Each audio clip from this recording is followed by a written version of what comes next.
এক মারাত্মক ঘটনা ঘটে গেছে গতকাল রাতে।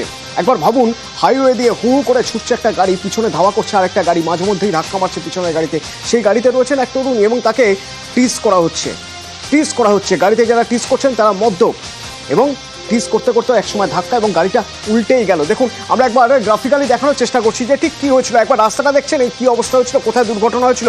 দুর্ঘটনার ঠিক পরের ছবি দেখুন, গাড়িটা উল্টে পড়ে রয়েছে আর ওই তরুণীর মৃত্যু হচ্ছে। গ্রাফিক্যালি যদি আমরা দেখি, গাড়ি একদম সামনের সিটে বসেছিলেন তরুণী। এবার পাশ থেকে বারবার গাড়িটি এসে উত্তপ্ত করছিল এবং তাতে যে যুবকরা ছিলেন, প্রত্যক্ষদর্শীরা বলছেন তারা মদ্যপ ছিলেন সে সময়, এবং তারপর উল্টে গেল গাড়ি, মারা গেলেন তরুণী। এবং এখান থেকে বেশ কিছু প্রশ্ন উঠে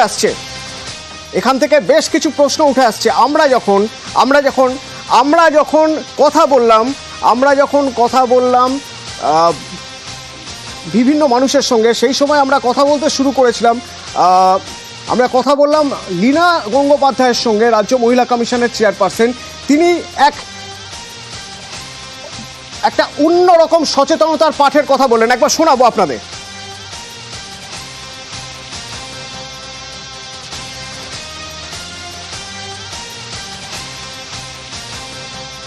যে ঘটনা ঘটেছে তার তো কিছু বলার আর জায়গাই নেই, খুবই লজ্জাজনকও বটে। কিন্তু যারা ঘটিয়েছে তাদের এক্সাম্পলি পানিশমেন্ট যত দ্রুত সম্ভব করা উচিত, এবং পুলিশও নিশ্চয়ই সেই চেষ্টা করছে। আমরাও আমাদের পক্ষ থেকে যতদূর করার ঠিক ততদূরই যাব। এখন এমন একটা সময় এসেছে যখন আমাদের সঙ্গে এই ছেলেদের সঙ্গেও একইভাবে কাজটা করা দরকার হয়ে পড়েছে। উইমেন্স কমিশন বলে সাধারণভাবে মেয়েদের অ্যাওয়ার্ড করা হয়, মেয়েদের সেফটি নিয়ে কথা বলা হয়, কিন্তু দেখা যাচ্ছে যে, এবং সেই কারণেই আমরা কিন্তু বিভিন্ন কলেজগুলোকে অ্যাড্রেস করি যেখানে কোয়েড কলেজ ছেলেমেয়েরা থাকে। তো সেটা আরো বেশি জোরদার করতে হবে। মানে আমরা এর থেকে বেশি অ্যাওয়ারনেস তৈরি করা ছাড়া আমাদের পক্ষে তো আর কিছু করার থাকে না। এবার প্রশাসনকে আরো বেশি শক্ত হতে হবে, আরো মনিটরিং করতে হবে। এবং এই ঘটনা শুধুমাত্র যে এখানে নয় তা তো নয়। উত্তর কলকাতার একটা স্কুলের কথা আপনাদের জানাই। উত্তর কলকাতার এক স্কুল, সেখানে এক শিক্ষকের ব্যাড টাচ, শিক্ষককে সাসপেন্ড করে স্কুল কর্তৃপক্ষ। এই ব্যাড টাচ, গুড টাচ, সব জায়গায় একটা সমস্যা তৈরি হয়ে যাচ্ছে। এই সমস্যার সমাধান কিভাবে হবে? সচেতনতা বাড়িয়ে। কিন্তু সচেতনতা কিভাবে বাড়ানো সম্ভব?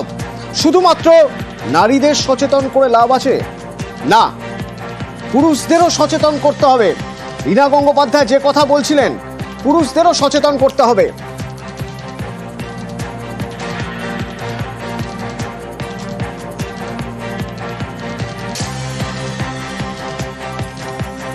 যে কথা বারবার বলছেন সবাই, ছেলেদেরও ন্যায়ের গুরুত্ব শেখানো হোক। অর্থাৎ নো মিন্স নো, কেউ না বললে না, সেটা বুঝতে হবে, ছেলেদেরও বুঝতে হবে। গুড টাচ, ব্যাড টাচ পুরুষদেরও শেখানো উচিত স্কুলে, কলেজে। তাহলে বোধহয় সমস্যার সমাধান হতে পারে, কিছুটা হলে এগোতে পারে। সব্যসাচী মিত্র আমার সঙ্গে রয়েছেন, মনস্তত্ত্ববিদ। একবার আপনার সাইকিয়াট্রিস্টের সঙ্গে কথা বলবো এবং বিভিন্ন মানুষের সঙ্গে কথা বলে জানার চেষ্টা করব তারা কিভাবে দেখছেন।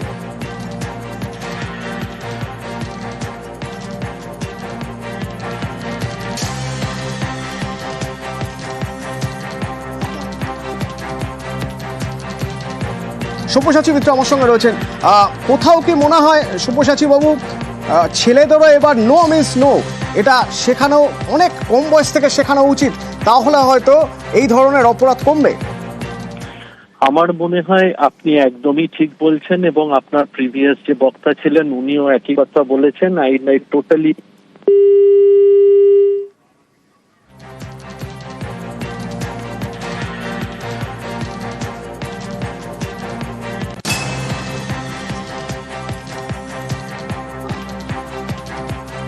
পুলিশ সচেতন হলেই কি নারী নির্যাতন কমবে? গুড টাচ, ব্যাড টাচ ছেলেদেরও শেখানো হোক। সাইকিয়াট্রিস্টরা একই কথা বলছেন, সেক্ষেত্রে ইফটিজিং কমবে।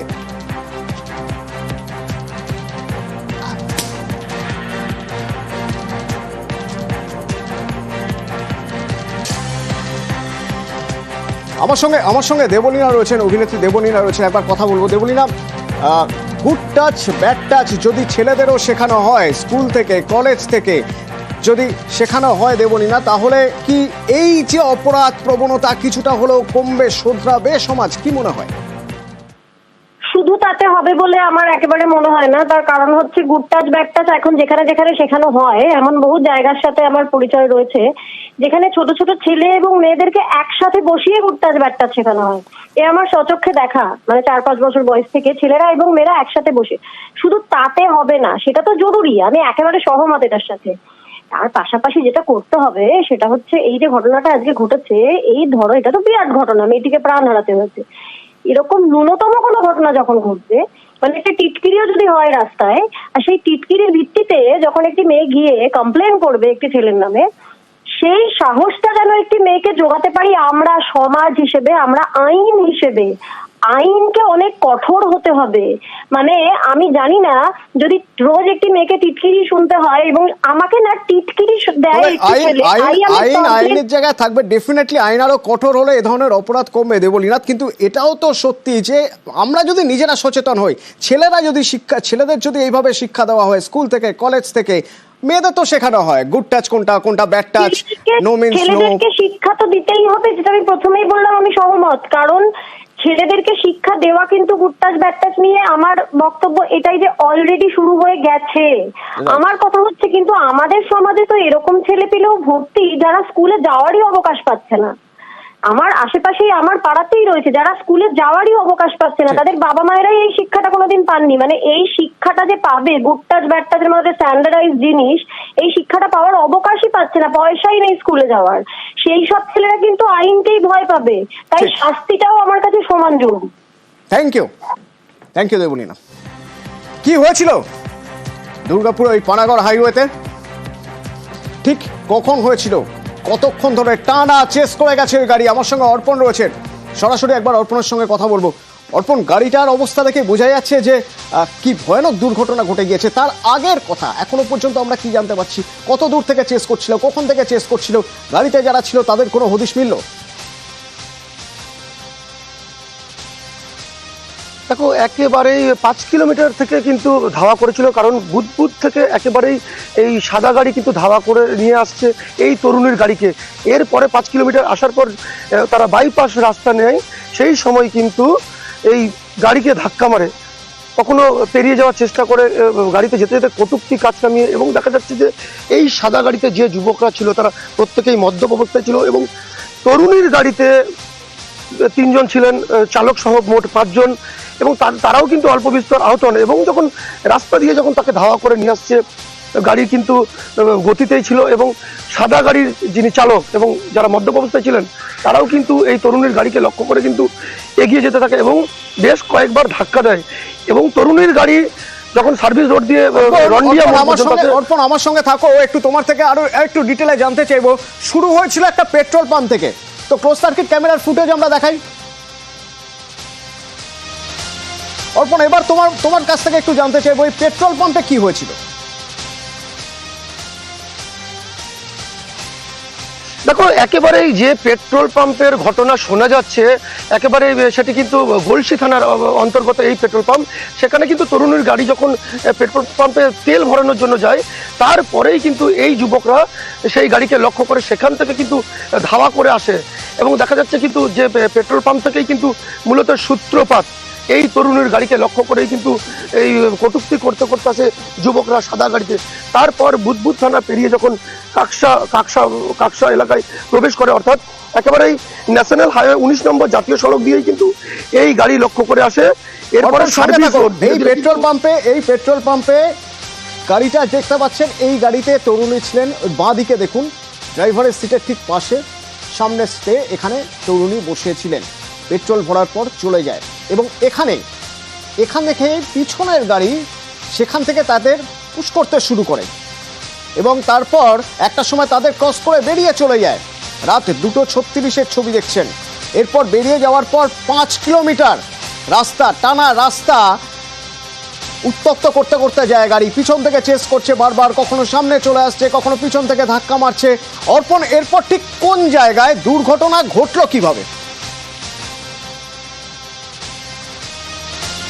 দেখো, একেবারেই জাতীয় সড়ক দিয়ে যখন গাড়ি ধাওয়া করে আসছে, সার্ভিস রোডের ঠিক একেবারেই পানাগড় যে বাজার রয়েছে সেই বাজারের যে রন্ডিয়া মোড়, সেই রন্ডিয়া মোড়ের সামনেই এই দুর্ঘটনা ঘটে। কারণ সেখানেই কিন্তু পিছন থেকে সজোরে ধাক্কা মারে সাদা গাড়ির চালক এবং এই তরুণীর গাড়ি কিন্তু পাল্টি খেয়ে যায়। ঘটনাস্থলেই তরুণীর মৃত্যু হয় একেবারেই রন্ডিয়া মোড়, পানাগড় বাজার সংলগ্ন যে রন্ডিয়া মোড় সার্ভিস রোডের পাশে, সেখানেই কিন্তু এই দুর্ঘটনা ঘটে এবং সেখানেই কিন্তু তরুণীর যেটা জানা যাচ্ছে যে ঘটনাস্থলেই মৃত্যু হয় সেখানে।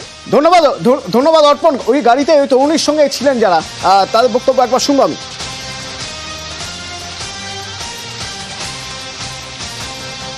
আমাদের ডান্স ট্রুপ আছে, আর ডান্স ট্রুপের ওনার ছিল যিনি ডেথ হয়ে গেছে।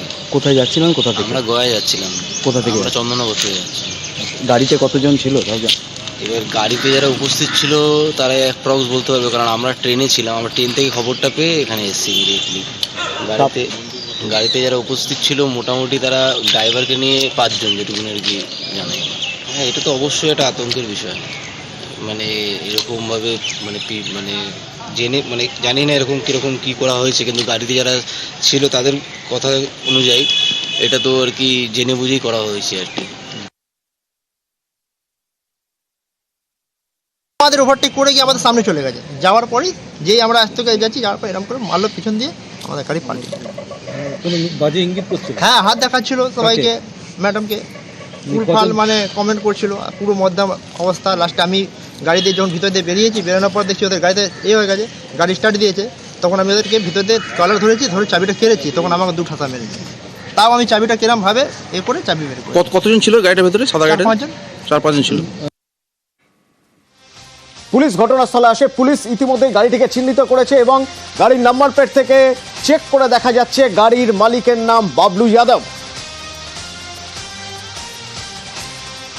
তো ওরা কমপ্লেন অভিযোগ দিচ্ছে, আমরা তদন্ত করছি এখন। স্যার সিসিটিভিতে কিছু পাওয়া গেছে? সিসিটিভি ফুটেজ কালেকশন চলছে। স্যার কেউ অ্যারেস্ট হয়েছে এখনো? স্যার না, এখনো কোনো অ্যারেস্ট হয়নি। স্যার কি জানা গেছে কিভাবে এখনো ঘটেছে ঘটনা? কমপ্লেন দিচ্ছে, তদন্ত হোক, তারপরে আমি বলবো কি হয়েছে না হয়েছে জানা যাবে। চন্দননগরের বাড়ি ওই তরুণী, একটা ইভেন্ট ম্যানেজমেন্ট টিম। সুতন্দা চট্টোপাধ্যায় ওই ইভেন্ট ম্যানেজমেন্ট টিমটা চালাতেন এবং এরা বিভিন্ন প্রোগ্রাম, বিভিন্ন শো অর্গানাইজ করতো এবং সেরকমভাবেই বিভিন্ন জায়গায় ভিন রাজ্যেও যেতে হতো এর আগেও। চন্দননগর থেকে বেরিয়েছিলেন কাজে। ঘরের মেয়ে ঘরে ফিরবেন না কে জানতো। আমার মেয়েকে ফেরত দাও, আমার মেয়েকে ফেরত দাও। এই গাড়িতে কেন? আমাদের গাড়ি আছে তো। ঠিক আছে, চলুন না, এখন চলুন। আমার মেয়েকে দাও। ঢুকুন। আপনি ঢুকে পড়ুন। চন্দননগরের বাড়ির সামনে থেকে রয়েছেন আমার সহকর্মী রানা। রানা, বাড়িতে কে কে রয়েছেন, পাড়া প্রতিবেশী তারা কি বলছেন গতকাল আজ সকালে এই খবর পাওয়ার পর?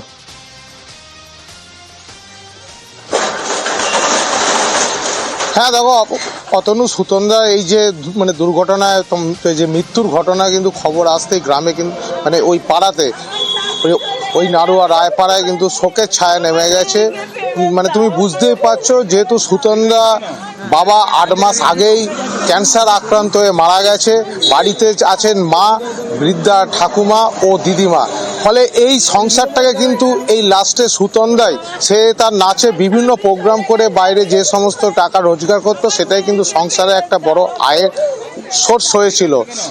সেই দুর্ঘটনায় তোমার মৃত্যুর জোরে কিন্তু মানে গ্রাম মানে এই এলাকায় কিন্তু একটা যেমন শোকের ছায়া তোমার যেমন নেমে এসেছে, তেমনি পাশাপাশি সুতন্দা ছোটবেলা থেকে নাচে খুব পারদর্শী ছিল। সে নিজেই আস্তে আস্তে নাচ শিখে সে তার একটা টিম তৈরি করেছিল, মামন ড্যান্স একাডেমি। সেই টিমে সমস্ত মানে মেয়েদের ও এবং ছেলেদের নিয়ে এসে কিন্তু গয়া, ঝাড়খণ্ড, বিহারে বিভিন্ন জায়গায় তারা সমস্ত এই টিম ম্যানেজমেন্টে সব অনুষ্ঠানে নাচ মানে করতে যেত। সেরকম গতকালই সে চন্দননগর বাড়ি থেকে সে তার মানে টিমকে নিয়ে সে যখন বেরিয়েছিল তারপরে ঘরে ফেরা হলো না। ধন্যবাদ রানা। আমাদের গাড়ি আছে তো। ঠিক আছে, চলুন না, এখন চলুন। নিরাপত্তা থাকলে এই ঘটনাটা ঘটে? মেয়ে তো কাজে যায়, গয়ায় ওর ইভেন্ট ম্যানেজমেন্ট করে। আচ্ছা, আপনার মেয়ে কি ইভেন্ট ম্যানেজার? হ্যাঁ, ওর নিজস্ব কোম্পানি। একই, ও বিয়েতে এখানে একজনের ওরই নাচের গ্রুপে একজনের বিয়ে ছিল, সেই বিয়েতে এসেছিল। তো সবাইকারই গাফিলতি আছে। এরকম রাত দুপুরে এরকম হয় কি করে? সেখানে নিশ্চয়ই পুলিশের কোনো ছিল না। এখনো পর্যন্ত পুলিশ তো কাউকেই অ্যারেস্ট করতে পারেনি। একজনকে বলছে অ্যারেস্ট করেছে, তাও সন্দেহ বসে। না, কারোর সঙ্গে কোনো শত্রুতা নেই। শাস্তি চাইছি যারা এই কাজটা করেছে। আমার আজকে 8 মাস আগে আমার হাজবেন্ড মারা গেছে, আমার মেয়েই সব, তাদেরকে শাস্তি চাইছি। আর কি চাইবো, আমাদের আর কি চাওয়ার আছে বলুন?